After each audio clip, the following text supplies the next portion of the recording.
Magandang hapon po sa lahat. Narito po tayo sa half court ng Orsi dito sa Las Piñas. Makikita po ninyo may mga kabataang naglalaro.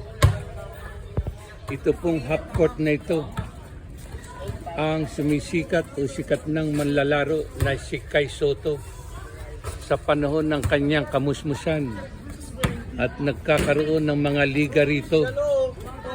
Isa po si Kai Sotto sa mga naglalaro dito.